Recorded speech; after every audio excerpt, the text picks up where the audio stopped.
Why should Americans care about the ongoing political turmoil and violence in Pakistan right now? Well, it's the fifth biggest country in the world. It's got nuclear weapons. It was one of the front lines in the so-called war on terror, and it's currently considered by our government to be a major non-NATO ally. And yet ever since Imran Khan, the legendary Pakistani cricketer turned populist politician, was ejected from the Prime Minister's office last year in a very controversial parliamentary vote of no confidence, that country has been in the midst of an historic political and economic crisis. Khan, who remains hugely popular inside of Pakistan, has had more than 100 criminal cases thrown at him, from corruption to terrorism to blasphemy. And there has also been a vicious crackdown against members of his own political party. Khan's violent arrest outside a courthouse in May, later deemed by Pakistan's Supreme Court to be illegal, led to mass protests, to violence and death across the country. According to Human Rights Watch, while some of Khan's supporters did use violence and attacked property and the police, the Pakistani authorities, quote, used excessive force against protesters, restricted access to the internet and to social media, and carried out mass arrests. More than 4,000 people detained, many of them arbitrarily. But what was so stunning about those protests is that they weren't just anti-government, they even challenged the dominance of the once revered, almost untouchable Pakistani army. See, that country of more than 250 million people, which has long aspired to be a functioning democracy, has been ruled, directly or indirectly, by the military for most of its 75 years of independence. Currently, the Pakistani military has banned any mention of Imran Khan's name on air. Prominent journalists have just disappeared. Even Pakistani-American fashion designer Khatija Shah has been detained for taking part in the protests. And Khan himself, who survived an assassination attempt last November, is worried for his own life. The former prime minister, who is accused of cozying up to Vladimir Putin and Xi Jinping, hasn't had much support, though, from Western capitals, and he himself accused the Biden administration of being behind a coup against him, an allegation that the State Department has denied and that Khan has since backed away from. So, what should America be doing here, and what does the future hold for Pakistan and for Imran Khan? Earlier, I spoke to the former Prime Minister of Pakistan and chairman of the political party, the PTI. Imran Khan, thank you for coming on the show. You are the former Prime Minister of Pakistan. Explain to our viewers watching in America tonight what you believe is the state of democracy, of freedom, of human rights in Pakistan tonight. How bad is it? Well, Mehdi, for some of us who've seen the evolution of our democracy over the last, especially 20 years, because you saw General Musharraf's martial law, and then in that martial law, we saw what was called the lawyers' movement for the independence of judiciary. And during that time, the media asserted its independence. So we were moving towards a democratic system. Two governments came in, stood for 5 years, and then left elections. Another government took over. So we're moving towards, what we hoped would be genuine democracy, because normally we had a hybrid system. Even when the army was not in power, they really controlled the levers from behind. But what is happening right now is a total dismantling of our democracy. It's not a question of what is happening to my party or to me, or these 170 cases and so on, or whether I'm in jail or these are not one, but two assassination attempts on me. It's what is happening to the future of this country if our democracy is disbanded. Because rule of law, democracy and prosperity go hand in hand. When you do not have rule of law, which is what is happening now, it is might is right. There's an undeclared martial law in Pakistan. Then, there's darkness ahead. We are standing on the edge of darkness. So what is your message to the American government tonight, to President Joe Biden? Because on the one hand, you have urged the US to speak out in the name of democracy and human rights against what's happening in Pakistan right now. But you've also accused the US of being behind a, quote, foreign conspiracy, a coup against you. You've repeatedly called what happened to you, quote, US-backed regime change. Well, I mean, the facts about what happened, about me receiving a cipher coded message from our ambassador in Washington. This is 6th March 22. which said that the American official, Under Secretary of State, telling our ambassador in an official meeting that unless you get rid of Imran Khan in a vote of no confidence, there'll be consequences. And then the vote of confidence, no confidence, takes place the next day. And within weeks, my government is gone. So I merely stated the facts. And by the way, I put the cipher in front of the cabinet, in front of the National Security Council, and there was an official protest from Pakistan for interfering in our internal affairs. But that's behind me.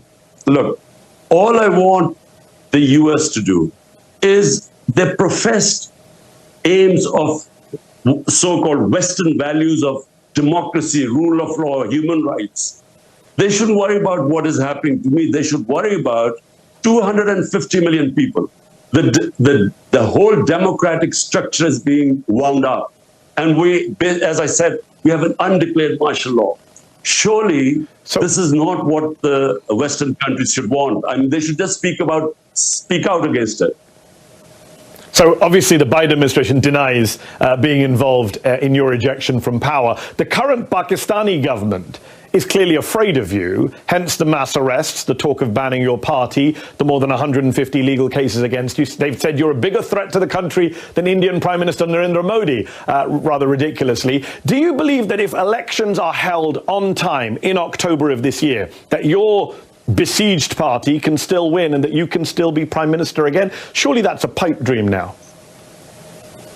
Look, since I've been ousted, out of the 37 by-elections held, 30 have been swept by my party, despite the total support of the establishment to these 12-party coalition.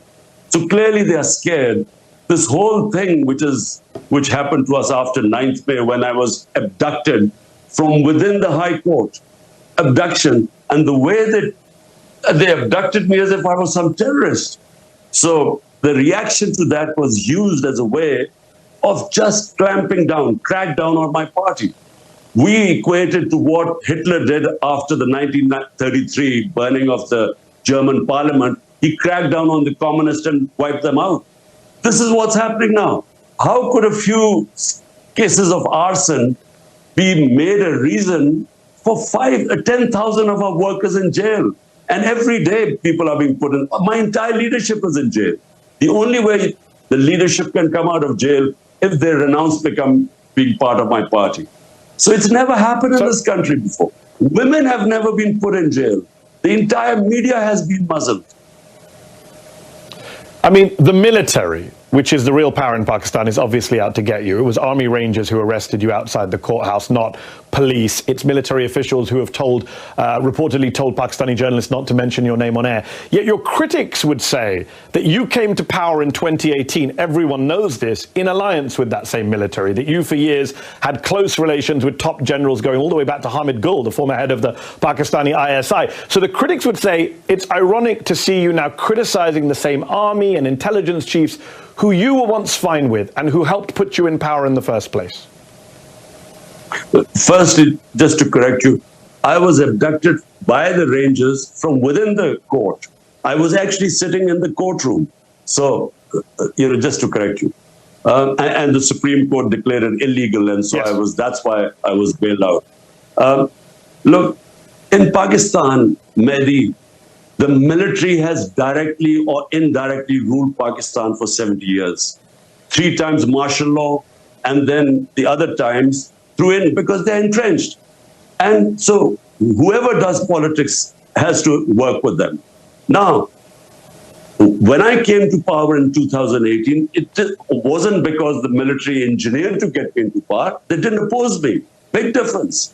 In 2013, before that, they actually helped Nawaz Sharif get into power, and we proved in the rigged elections. In 2018, we asked everyone to open the elections because we came through proper, free and fair elections. In fact, we felt we lost some seats. But the thing is, I worked with the military. I mean, military means the army chief. So I worked pretty well with him. The main problem was, you see, my whole thing is rule of law. I started my movement for justice 27 years ago, wanting to bring the powerful mafias, the political mafias, under the law. This is where the problem became. He didn't think corruption was that big a thing. He wasn't interested in. And if he had the veto power. So that's where I failed. Although we succeeded economically, we did brilliantly dealing with the pandemic, but I failed in the rule of law, and I think that's where the problems became. Up next, what about the criticisms of Imran Khan's own time in office? Don't go away. Before the break, I was speaking with former Prime Minister of Pakistan, Imran Khan. We discussed the state of democracy in his country and his message to the American government. But what about the criticisms he's faced from his own time in office? Here's the rest of my interview with him. You have been praised in your handling of the pandemic, and it's interesting to hear you saying you failed in terms of the military. But while there are many Pakistanis who still support you, you're hugely popular, a lot of Pakistanis say, hold on, when you were in government, you were fine with the military. You say none of this stuff has happened before, but you locked up opposition leaders, you locked up journalists, you cracked down on the press, and now you're getting upset that the same is being done to you. Look, the term false equivalence, you cannot compare what was going on in my time to this. In fact, General Musharraf's martial law was more liberal than what is happening right now. I mean, in our time, you can just name me which channel did we close? I mean, which journalists left the country? 4 of our top journalists have left the country. A fifth one wrote a letter to the Supreme Court Chief Justice that his life was in danger. He escaped. He was killed in Kenya. Our best journalist right now, Arshad Sharif, and best Imran Riaz, he's disappeared for 40 days. Yes. I mean, he's the, But Chairman Khan, you cannot compare what is... I'm not going to dispute. I'm not going to dispute what's happening now. I'm very critical of what this government's done. It's not about equivalence, though. It's about that on your watch, you did a lot of these things. Maybe not as badly as the current government, but Reporters Without Borders, for example, they called you a press freedom predator in 2021. They criticized you at the time for threatening, abducting and torturing journalists. That happened on your watch. Hamid Mir, a very famous Pakistani journalist, he wrote just last month for The Guardian that when you were in office, he wasn't allowed on air, even though you had once called him a favorite anchor. So the problem is that a lot of this stuff did happen on your watch. You were not a champion of the free press. So people say, hold on, now you're saying it's bad when it happens against you. Firstly, Mehdi, the only time that I found out about a journalist being picked up and disappeared was a guy called Matiullah Jan. The next day I got him back. The problems we had were we were at the tail end of the war on terror. And the establishment was very worried about any criticism about it. So they were responsible for a few guys who were picked up, but this was nothing compared to what's going on. The only thing what we tried to do was there was fake news on social media, and that was, causing havoc because they would be slandering people and so on. That's the only thing we tried. But when there was opposition from the media, we didn't even bring those laws in. But again, I mean, there is no comparison what is happening right now. My name cannot be mentioned on media. Hold on. When you were Prime Minister, Nawaz Sharif's name couldn't be mentioned on air either. That's what your critics would say. You did the same thing to Nawaz Sharif. Not at all. No, look, Nawaz Sharif was convicted by the Supreme Court. He then faked these illnesses and somehow managed to bring out these tests which said he was about to die. Then his brother gave an affidavit that he's just going 2 weeks for treatment to come back. A convict. He goes to England and suddenly all illnesses disappear, and then he starts giving lectures to Pakistan. He was a convict.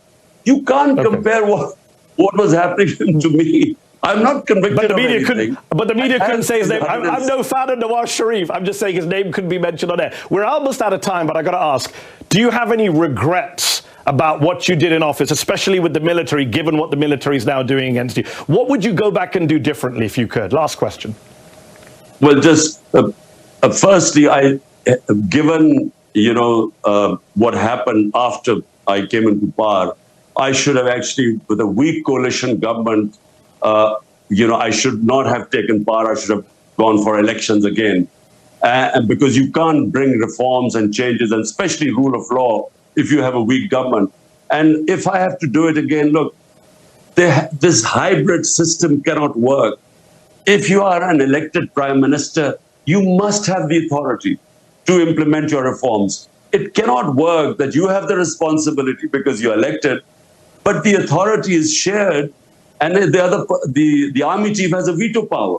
This sort of system is doomed to failure. And Pakistan, what it faces right now, huge economic problems, the worst economic situation in our country. Unless we fix the governance system through rule of law, I'm afraid, the country is on the edge of darkness. There is no doubt there is a massive political and economic crisis in Pakistan right now. We appreciate you taking time out to speak to us, and I do hope you stay safe. Imran Khan, former Prime Minister of Pakistan, thank you.